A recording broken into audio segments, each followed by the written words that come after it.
Hello,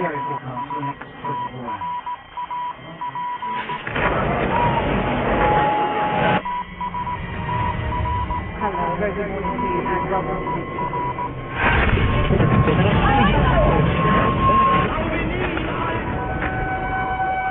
Our planet is filled with signals invisible to the naked eye.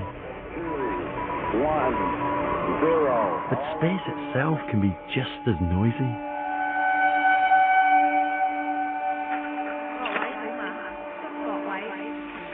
This is Cambridge University's Radio Telescope Observatory. It's used to examine the far reaches of space, to answer questions about the very origin of our universe. These magnificent dishes are detecting signals from radiation left over from the Big Bang. But they're not optical telescopes in the sense of looking through an eyepiece and seeing out a planet or a star. These dishes are detecting radio waves. These telescopes allow us to see the unseen.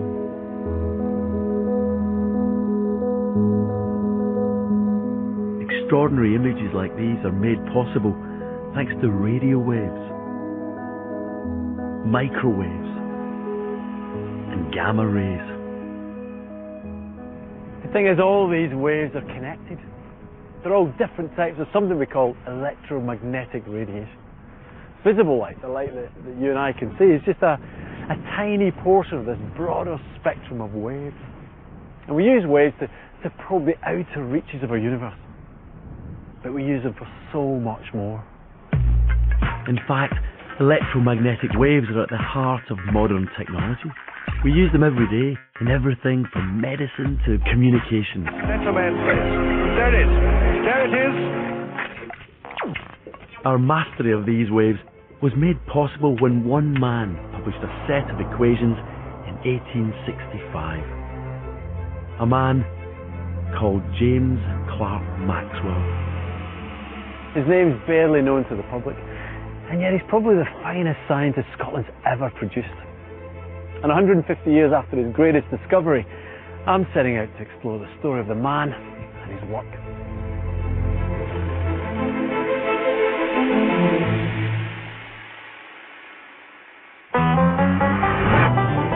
Excuse me, can I ask you a question? Do you recognise this person? No? Do you know who he is? Alexander Graham Bell? No idea. He looks like a banker, an economist maybe? James Clerk Maxwell. Still no idea. James Clerk Maxwell was a 19th century Scottish scientist. He used his genius to work across a wide range of subjects. Astronomy, physiology, colour, optics, thermodynamics, electricity and magnetism. He touched on all of these and changed many of them beyond recognition. He caused a revolution in physics and gave us the laws for one of the 4 fundamental forces of the universe. Einstein kept a picture of Maxwell on the wall of his study and once said, "I stand on the shoulders of James Clerk Maxwell." It's a sentiment shared by many physicists today. Maxwell did for electricity and magnetism what Isaac Newton did for gravity. He's one of my great heroes. He's one of the greatest scientists we're ever going to encounter. He's on the par with Einstein, with Newton, with Archimedes. He transformed our way in which we understand the world. He's probably the greatest scientist Scotland's ever produced. And we're still living in the shadow of his achievements, and yet no one knows who he is. Even me, a Scot and a scientist, just got this vague notion of what he did. But I want to change that. I want to rediscover James Clerk Maxwell.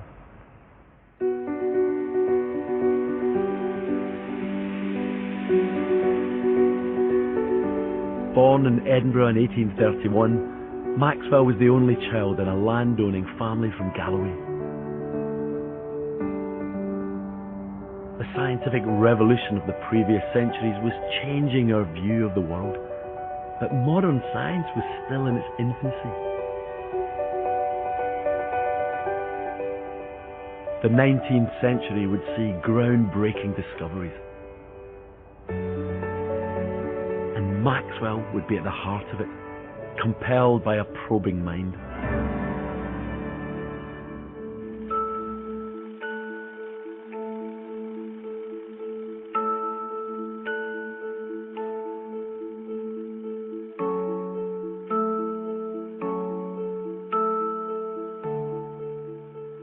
His inquisitive nature was obvious, even in childhood.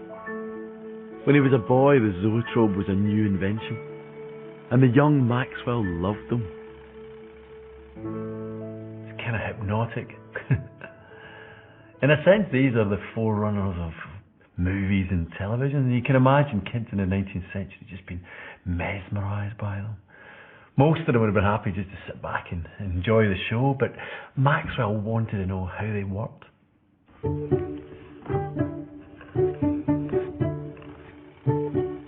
The moving figures are a trick of the eye. Stop the drum spinning, and you can see the simple sketches that help create the moving image. This simple illusion captivated Maxwell.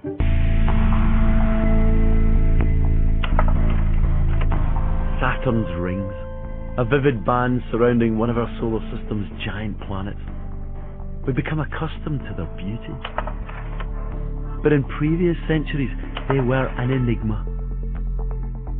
Galileo first drew them in 1610, and they immediately fascinated astronomers. Sometimes the rings were hidden, at other times clearly visible in the night sky. By the mid-19th century, we knew the rings were composed of at least two vast concentric circles, over 250,000 kilometres in diameter. But what were the rings made of? And why did they stay in place? In 1855, the Cambridge College published an open competition to answer those very questions. But the answer would have to be accompanied by a full mathematical proof. Maxwell's response would earn him his stripes as one of Britain's top physicists. We're just zooming in on the ring plane. That's great, isn't it? Yeah, amazing. Here they are. Right We're on in cue. the ring. Look at that. What do you think Maxwell would have given to have seen this? Oh, I'm sure he would have loved it. Almost 130 years after Maxwell's prediction, we captured images that proved his theory beyond doubt. In 1977, an ambitious NASA launched the Voyager probe. And 3 years later, it sent home sensational images of Saturn's rings. In 2009, the Cassini probe confirmed those findings. Saturn's rings were made of millions of icy rocks. In recognition of his work, a division between the rings, known as the Maxwell Gap. But his maths has been applied beyond Saturn. This image from the Taurus constellation shows a young sun at the heart of a huge cloud of dust and rocks. As the cloud circles the star, dark bands reveal areas where rocks are clumping together to form planets. We're witnessing the birth of a solar system. And the maths we use to understand this process is the same as Maxwell's work on Saturn's rings. Maths is a powerful tool that physicists use to understand and to predict the universe. And Maxwell was a master of it. In solving the problems of Saturn's rings, Maxwell had put a marker down. He wanted the scientific establishment to take him seriously. And they did.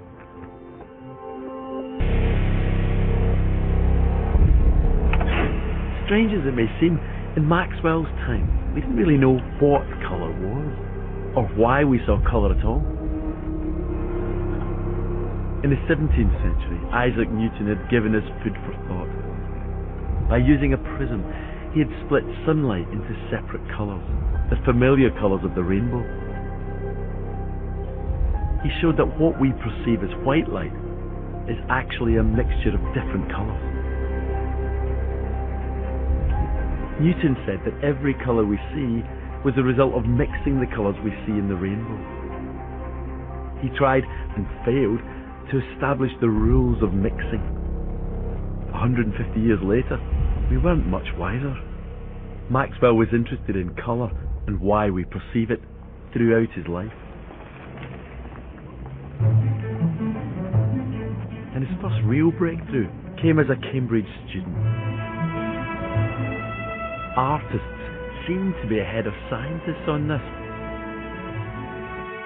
For centuries they'd been creating a vast palette of colours, often by just mixing red, blue and yellow. Artists refer to these three as the primary colours, and using them they could create entirely different colours. So if a painter was mixing red and yellow, he would get orange. And if he was mixing blue and red, then he'd get purple. But if they were mixing blue and yellow, then they would get green. As a student, Maxwell read about the work of Thomas Young. Young thought that there was something significant about the number of primary colours. But he also thought biology had a role to play. Young argued that the human eye had 3 receptors in it, each one sensitive to a particular colour. He argued that the brain worked like a painter, combining messages from each receptor to build up this perception of colour. It's a stroke of intuitive genius. We just don't have any proof.